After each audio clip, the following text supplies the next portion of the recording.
que les parents s'épanouissent dans leur intégration, dans la vie sociale, dans le quartier, dans la ville, c'est de faire en sorte que l'enfant qui est le futur citoyen soit respecté en tant que tel. Mais il n'y a pas de devoir sans droit, et il n'y a pas de droit sans devoir.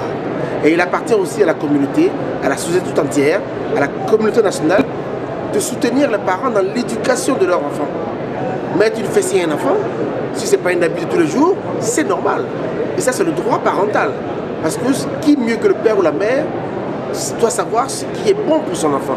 Par contre, lui donner les références, les axes, la connaissance de son environnement, c'est lui permettre de sortir du cocon familial et d'avoir les armes pour que demain, ailleurs, il puisse s'épanouir.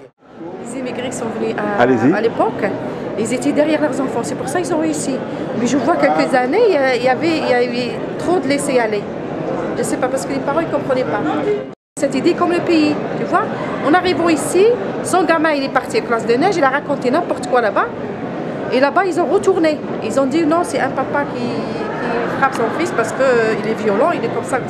Qu'est-ce qu'il a fait? Le papa, il a dit maintenant, puisque c'est mes enfants et j'arrive pas à le gérer, tenez, je vais le laisser. Vous voyez? Et là, c'est pas bien parce que moi, je parle pour surtout les Maghrébins, les pères maghrébins. Ils ont lâché parce que il y a trop. Vous voyez, c'est pas, ils n'arrivent pas, les pauvres. L'enfant met pas assez de devoirs. Et ce qui se traduit même dans la famille. La famille, par exemple, un enfant, comment on dit la responsabilité des parents. Donc comment le parent peut être responsable si l'enfant a trop de droits.